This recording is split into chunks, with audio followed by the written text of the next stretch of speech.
now available in paperback and e-readers. Isis, Revenge of the Cyber Goddess. The goddess next door takes on the threat of a deadly digital diva driven to destroy the world in this action-packed, all-new Isis series adventure. Get Isis, Revenge of the Cyber Goddess featuring a bonus pin-up and the other 2 books in the Cyber Goddess saga at online bookstores everywhere today.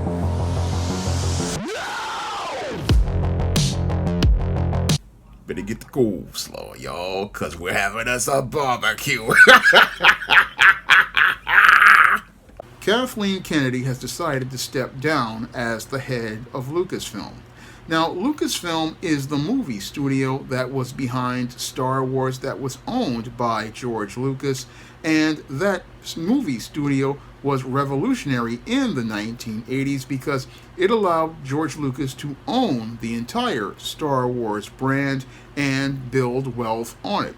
And as George Lucas built wealth on not only the Star Wars brand, but the Indiana Jones brand and franchise as related to both of those films, he turned into a powerhouse in the entertainment industry and was able to dominate the entertainment industry as related to Star Wars and Indiana Jones for over 30 years.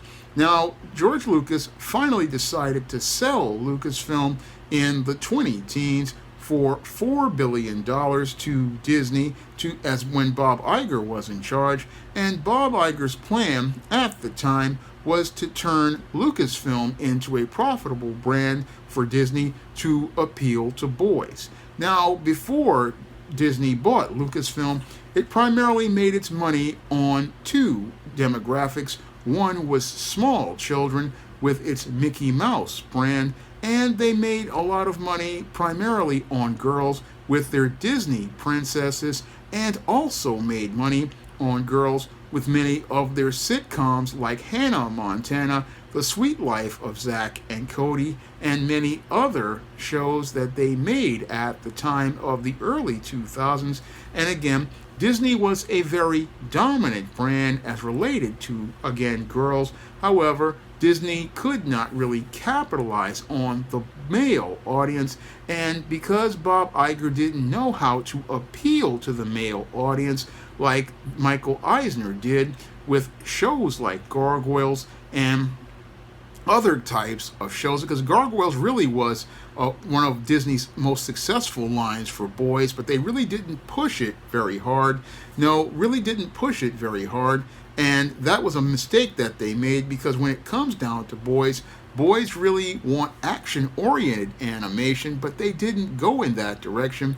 No, they focused on Disney princesses and focused on successful films that followed the Disney romance formula from the success of the Disney Renaissance with films like The Little Mermaid and films like Beauty and the Beast and Aladdin. Again, these films basically appealed to girls, and also films like Mulan and Tarzan. They primarily appealed to female viewers and girl viewers, but Disney really knew that, again, a lot of the big money as related to blockbusters was made with boys, because Star Wars was a very successful line for boys, and what they wanted to do was capitalize on that audience. Unfortunately, something got lost in translation when they picked the wrong executive to run the Lucasfilm studio. Now, as Disney was getting ready to take over the Lucasfilm studio, they did not go out here and appoint a male to run the Lucasfilm studio so they could focus on boys. No, what Disney did was go out here and look to play identity politics, and they decided to go out and appoint Kathleen Kennedy to be the head of Lucasfilm. Now, Kathleen Kennedy had been one of these people who produced many of the films as related to Disney, not Disney, but Lucasfilm, like the Indiana Jones and Star Wars movies, and people thought she would be a good fit for this role. Unfortunately, what happened was Kathleen Kennedy took her eyes off the core focus of Lucasfilm, which was the male audience, and decided to go and take the Star Wars brand and focus primarily on females. And basically this wound up destroying most of the buzz for their look to revive the entire Star Wars brand under Disney.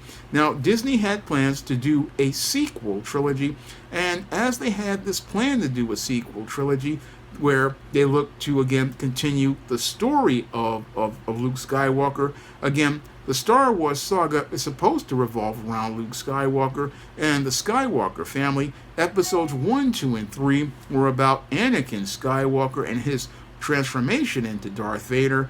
And 4, 5, 6, the iconic Star Wars trilogy, was supposed to be the story of Luke Skywalker and him redeeming his father, Anakin Skywalker, after he turned to the dark side.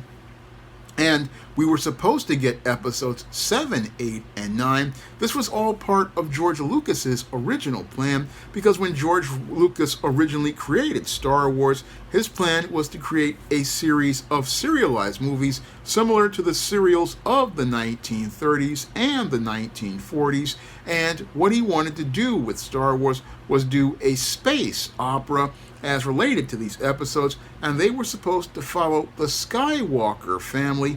Unfortunately, what happened with Star Wars was Kathleen Kennedy decided to go in a new direction, and as she looked to go in this new direction, she basically took Star Wars completely off course. Now, again, Star Wars was basically a brand for young 12-year-old boys. The original plan was to, again, go for the boy audience. That's what the original plan was for Star Wars when George Lucas first created the films. Again, when he created the films, he basically was not only looking to, again, go out and make a great movie, but he wanted to merchandise this movie. And there's a story that talks about how he went into the Mego Corporation.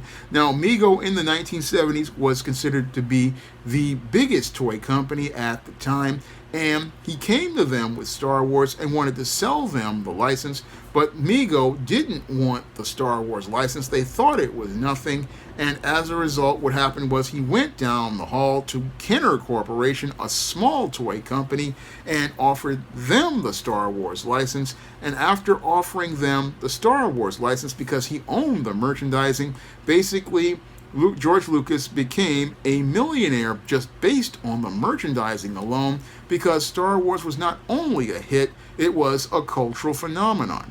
And because it was a cultural phenomenon, people were buying these toys, which were pretty cheap, at $1.99. Again, a kid could go out here and spend their allowance and get these Star Wars figures, and even get the playsets for about maybe $10, $15. So people were buying Star Wars toys, and George Lucas basically, again, made millions just on the merchandising, as Hollywood made money on the box office. And then George Lucas then made more money because he owned the whole brand, and basically financed the sequels of Empire Strikes Back and Return of the Jedi, and built Lucasfilm into a powerhouse studio that was sadly undone by a foolish decision to go out here and hire a grossly unqualified woman to run the Star Wars brand and take it in the wrong direction. Because again, Star Wars was a boys' toy line, and it was, again,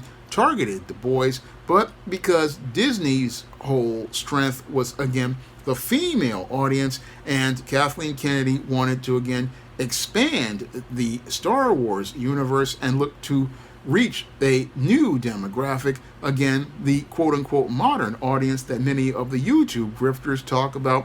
They wanted to go into the female audience. Unfortunately, that wasn't a smart decision, because Star Wars had been popular for over 30 years with boy audiences, and basically those boys grew up to men, and those men shared Star Wars with their sons.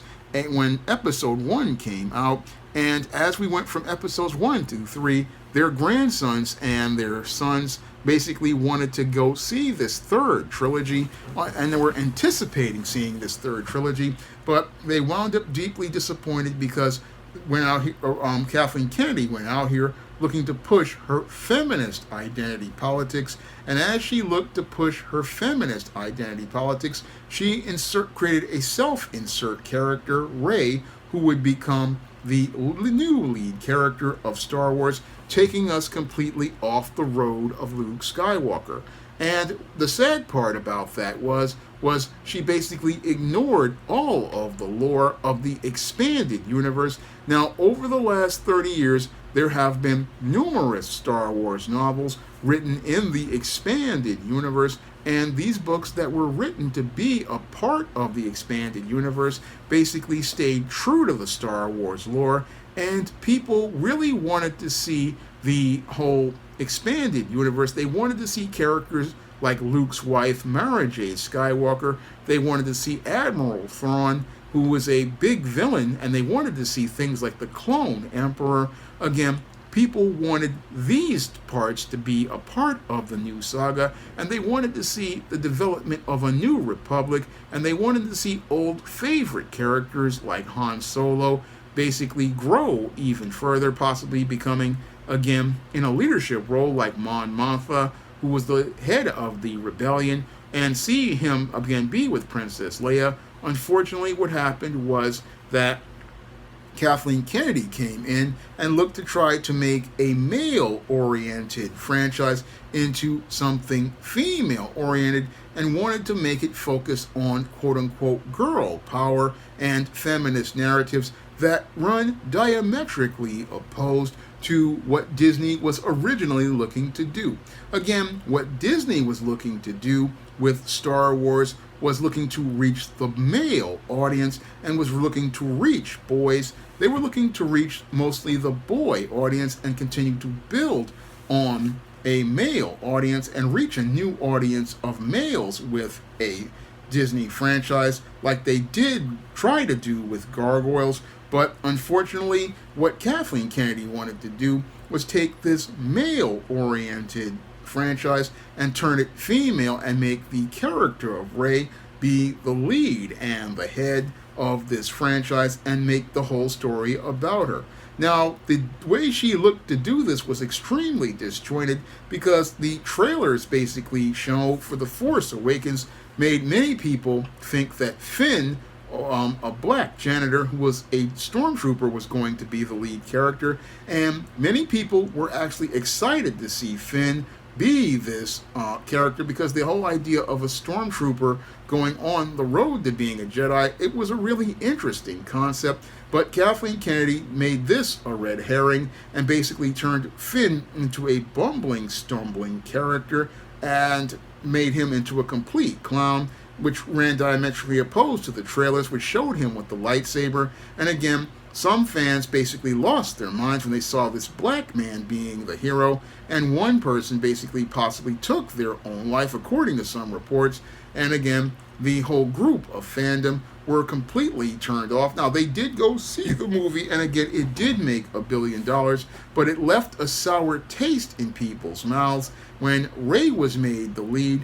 And that taste even got more sour as the second movie came out, which was The Last Jedi, and Luke Skywalker went from being a hero like he was in the expanded universe, creating a Jedi Academy, and again being married to Mara Jade in the expanded universe. No, we didn't get that. No, what we got was a guy who was a hermit similar to Ben Kenobi, who, again, that ran diametrically opposed to who Luke really was, because Luke was very hopeful and optimistic. Even in Return of the Jedi, Luke was a very hopeful and optimistic person, having faith even in his father, Darth Vader, even in the final fight against the Emperor in Return of the Jedi. And everything that was presented with Luke, again, ran diametrically opposed and to who he really was, and that, again, built on fan frustration because they saw Han Solo die, and sadly Carrie Fisher wound up dying before we got to see Han, Luke, and Leia go on one final mission and pass things on to Rey and the other new characters. Unfortunately, what happened was because of Kathleen Kennedy's need to push feminism in Star Wars is that this dominant boy brand wound up becoming, again, confused, and many people who were fans of Star Wars basically started to get turned off because, again, this boy brand was basically being marketed towards making an empowered heroine, and those males, again, weren't interested in looking at an empowered heroine. No, they wanted to see a male character continue the Skywalker saga. They wanted to see a male continue the Skywalker saga, and as a result, what happened was that the entire Star Wars brand started to fall apart as they looked to go out and again make the sequel trilogy all be about Rey, again a character who basically was not a really well-constructed character, because this character never suffered struggles like Luke did. I mean, Luke basically had to overcome obstacles. He had to overcome his own flaws as the Star Wars trilogy came, and he had to overcome again many challenges with Yoda, and even had that major confrontation in Empire Strikes Back where he made the mistake of going to confront Darth Vader. And even in Return of the Jedi, he had to again deal with many challenges, but Rey wasn't given any challenges whatsoever, because when it came down to Kathleen Kennedy, she didn't want her Mary Sue character to suffer in any way, shape, or form, and many of the simps who, like Bob Iger, wanted to give her a pass because in gynocentrism, males don't hold females accountable when they go out here and do things, and that's what really leads to heroines being not really well developed, because many males basically they want to protect women, and because they want to protect women, what they do is they go out here and they look to go out and protect that character instead of letting that character suffer and struggle through hardship. And again, it's the suffering through struggling and hardship that make a character relatable to the audience, and Rey wasn't relatable in any way, shape, or form, because she never lost, she never failed, she never had to learn about anything whatsoever. I mean, it's totally different than what I do with characters like Isis or Steam or Matilda Crowley, where they basically go through losses and go through pain and basically have to go through experiences that help them grow. I mean, people want stories with heroines, but they want stories where the heroine, again, goes through a hero's journey where they have to go through struggle. And sadly, when it came down to the Star Wars sequel trilogies, Rey never went through any of this, and this led to these movies being very disappointing. And what also led to these movies being very disappointing was the total inept execution as related to these films, and also as those films basically started to alienate the audience, the box office. Yes, they made $1 billion on several of these movies, but they really did not resonate with the audience, and that whole situation got progressively worse as time went on, because I believe one of the reasons why Toys R Us basically went out of business is because Star Wars basically, when they tried to merchandise it, it became a disaster. We saw many of the characters that they wanted to push as female, like Rey, and characters like the it was an Asian female character, I can't remember her name, but this character again, Rose Tico, wound up rotting on store shelves, and as Rose Tico and Rey wound up rotting on store shelves because boys didn't buy these characters because they were not male heroes, because boys do not buy girl toys. They buy mostly guys, and if there's a girl in the mix, like Elisa Maza, people will buy an Elisa Maza because she's the girlfriend of Goliath and a core character. I mean, that's why Elisa goes for so much as related to NECA Gargoyles. That's another video. But the whole thing is that no boy wants to have a girl lead character, and this is one of the reasons why Toys R Us is out of business right now, that and the hedge fund managers. But the whole thing is that Rey basically and Rose Tico rotted on store shelves, and characters like Finn, again, were not any white male boys' choice, because white male boys didn't identify with Finn whatsoever. So the movie was starting out with the wrong lead characters as related to appealing to boys, and the push to try to get girls to buy Star Wars just basically failed, and failed because girls are into romance and adventure, again, like the Disney princesses, and that's what girls want. but boys want, again, action and adventure, and that's where Kathleen Kennedy made her mistake in trying to make the Force female when the force that was driving the sales for Star Wars was a primarily white male audience. White males were the core audience for Star Wars, and Disney walked away from their original mission, and Kathleen Kennedy, as she came into power, continued to push her feminist narratives, even after the sequel trilogy was starting to flop, and pushed, again, not masculine stories. She wound up pushing and alienating that audience away. And as Star Wars continued to make movies, what happened is they had their first Star Wars flop in Solo, a Star Wars story, a film that was basically reshot twice because they wanted to again push diversity and identity politics in a product that was primarily made for white males. Again, Star Wars' core audience was primarily white males, but Kathleen Kennedy wanted to go out here and look to reach a so-called diverse audience that really wasn't out here interested in Star Wars that much. No, Star Wars' core audience was mostly white males, and since they didn't see themselves on the store shelves or see themselves in the movie, basically people stopped caring about Star Wars, failing to answer that critical question I have to answer before I put a finger to the keyboard, which is, why should we care? And it was, people stopped caring about Star Wars, and as things went on, we saw more and more feminists coming into Star Wars as related to many new series. Now, they did have some successes, such as The Mandalorian, and again, one thing called The Skeleton Crew, but those were few and far between because Star Wars is known mostly for their failures these days, like The Acolyte, and as Disney expanded to build its streaming service, they lost hundreds of millions of dollars on numerous Star Wars shows, like the infamous Acolyte, which featured alphabet identity politics, and again,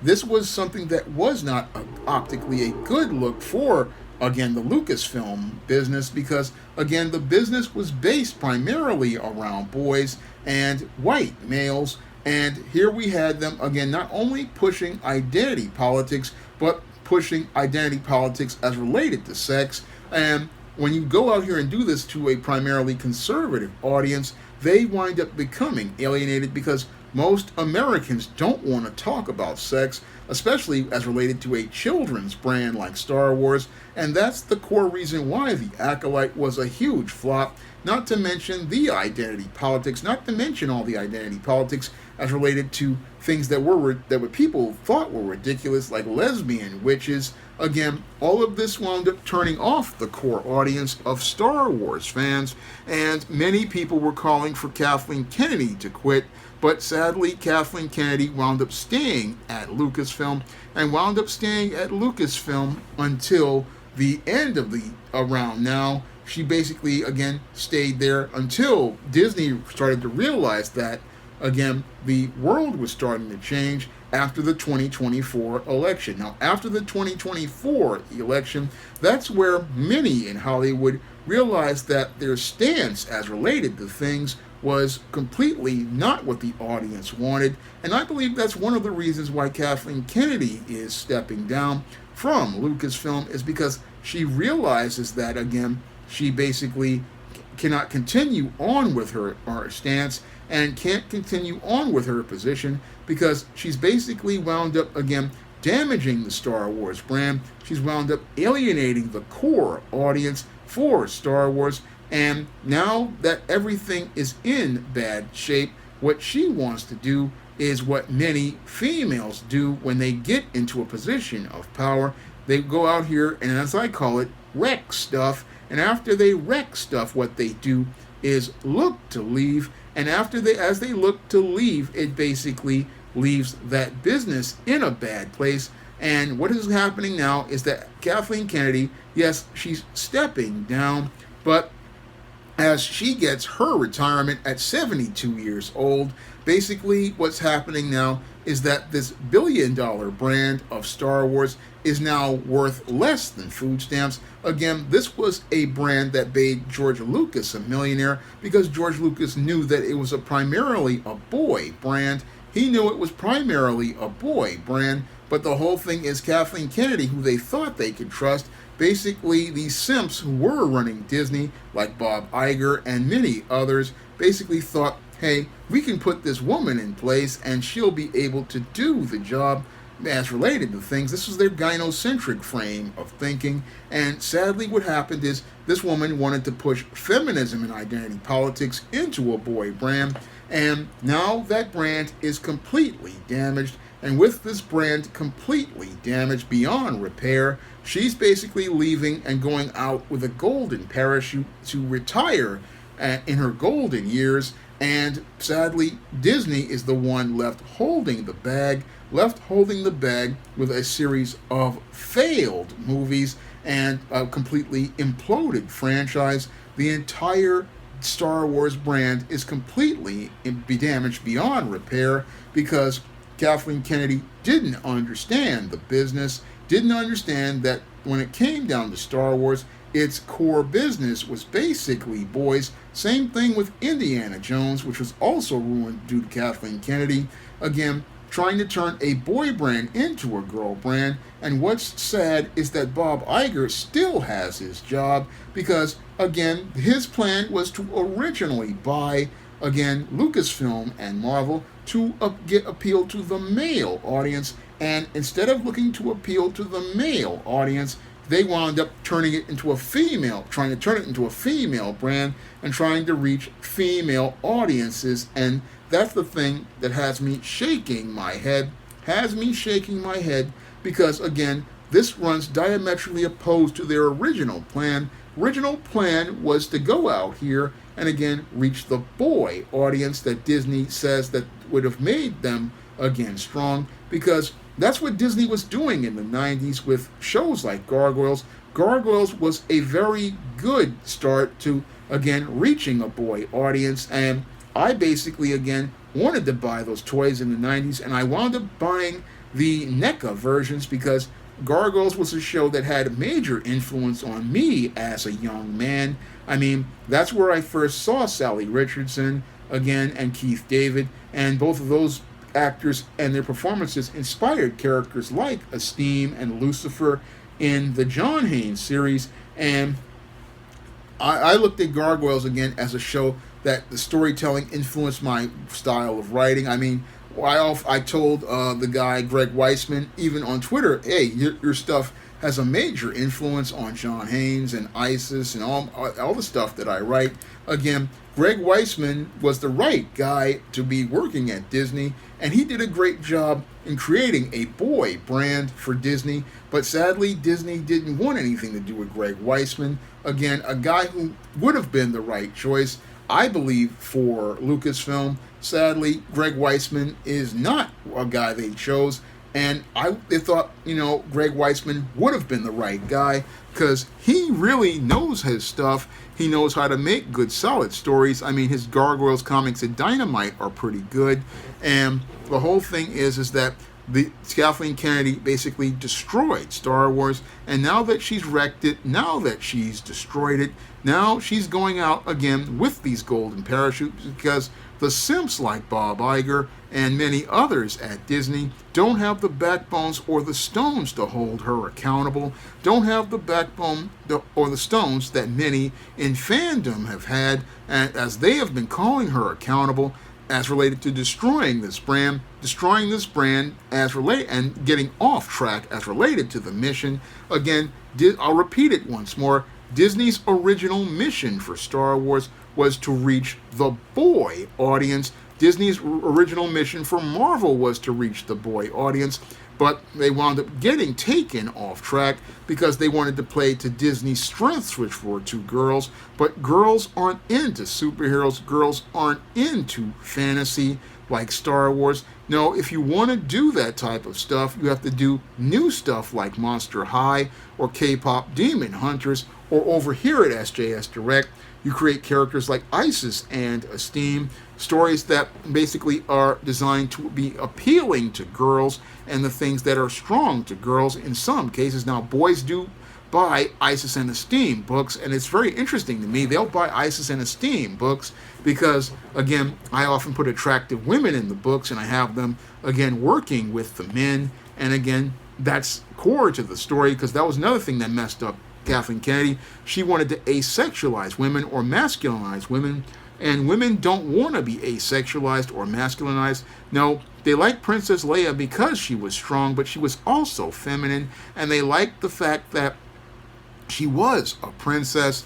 They liked all of those different things, but Kathleen Kennedy basically got it all twisted, looked to push a feminist narrative, and wound up alienating not only the boy and the girl audience, and wound up taking Star Wars from one of the top brands in the world to basically something that nobody wants to see. I mean, basically, when I look at Star Wars these days, it really reminds me of my days in the late 80s when, again, I was seeing Star Wars figures for $1 at places like the hardware store and places like Toys R Us and Kitty City. I mean, they used to sell Star Wars toys for $1 after Return of the Jedi. I mean, you could get Star Wars figures for $1 at that time because they were clearing them out. And basically, that's the place that Kathleen Kennedy took Star Wars, took it from being a billion-dollar brand that basically was revived in 1995, and when they started the Episode 1 push by Power of the Force 2, and basically turned it into complete ruins. That's what happened with Kathleen Kennedy, and because of what she's done, I have to say good riddance to her. Good riddance to her, but sadly, Disney isn't going to be able to pick up the pieces. No, it's not going to be able to pick up the pieces on this 50-year-old franchise. Basically, what's happened here is that the rot is so deep that you can't really repair it. I mean, people missed their chance to see Luke, Leia, and Han because, again, Carrie Fisher passed away. Harrison Ford is 80 years old, and basically Mark Hamill has sworn off Star Wars. We missed the opportunity to bring these characters back one more time, to basically come together one more time, and sadly, this missed opportunity is one that really saddens me because, again, Star Wars was a major part of my early childhood. Again, I remember going to the movies in 1983 and being a part of Return of the Jedi, seeing it 4 times, and again, bought all the Return of the Jedi merchandise, had a Return of the Jedi pencil case. Basically, that movie was, again, a major part of my early childhood, and it's sad to me to see a part of my early childhood basically, again, be completely tarnished because of greed, because that's the core reason why Star Wars basically fell apart under Kathleen Kennedy. She was greedy to go out here and push a feminist narrative. She was greedy to push feminism in a place where it didn't have a place. No, Star Wars was a story for children. George Lucas originally made it for 12-year-old boys and tween boys, and again, little boys. It was a story for boys as related to action and adventure. It was based on the serials, and sadly, no one will be able to experience this or experience what made Star Wars great as related to things because of the incompetence of Kathleen Kennedy, and that incompetence sadly will be her legacy. Now, if you want to check out the fantasy on the SJS Direct imprint of the SJS Direct universe, you can pick up those fantasy books on Amazon.com, and you can check out books that feature heroes and heroines in the John Haynes series, the Isis series, the Esteem series, and in books like The Temptation of John Haynes and my vampire novel, Eternal Night. And you can also check out my first full comic, John Haynes at Death's Door. That comic is available on Lulu.com. And you can also check out my other comic, Esteem No Good Deed. That comic is available on Kindle for 99 cents. And it's also available in the Esteem series book, Esteem Blast from the Past. And you can also help me to be able to stay on the air and continue promoting fantasy and science fiction as related to the SJS Direct imprint, and also talk about science fiction and fantasy by dropping a donation to the Patreon, the PayPal, or the Cash App by clicking the links in the description box. That's all I have to say for this video. You can comment, rate, and subscribe. Now available in paperback at e-readers, Isis, Dark Incubus. The goddess next door gets enthralled in a romantic entanglement with an evil incubus in this all-new Isis series adventure. Get your copy of Isis, Dark Incubus in paperback and e-readers today. Now available in paperback and e-readers. Esteemed Season of the Witch Girl. The aspiring angel takes on a wicked teenage witch in this action-packed, all-new Esteemed series adventure. Pick up your copy of Esteemed Season of the Witch Girl in paperback and e-readers at online booksellers today. Now available in paperback and e-readers. John Haynes, A Thorn in My Side. The man who rules the world takes on an agent from the CIA, from the Black Boule, in this all-new John Haynes series adventure. Get your copy of John Haynes' A Thorn in My Side in paperback and e-readers at online booksellers everywhere. Support Black-owned and Black-operated digital broadcast media. www.niceradionetwork.com. Nice Radio Network, broadcasting 24 hours a day, 7 days a week.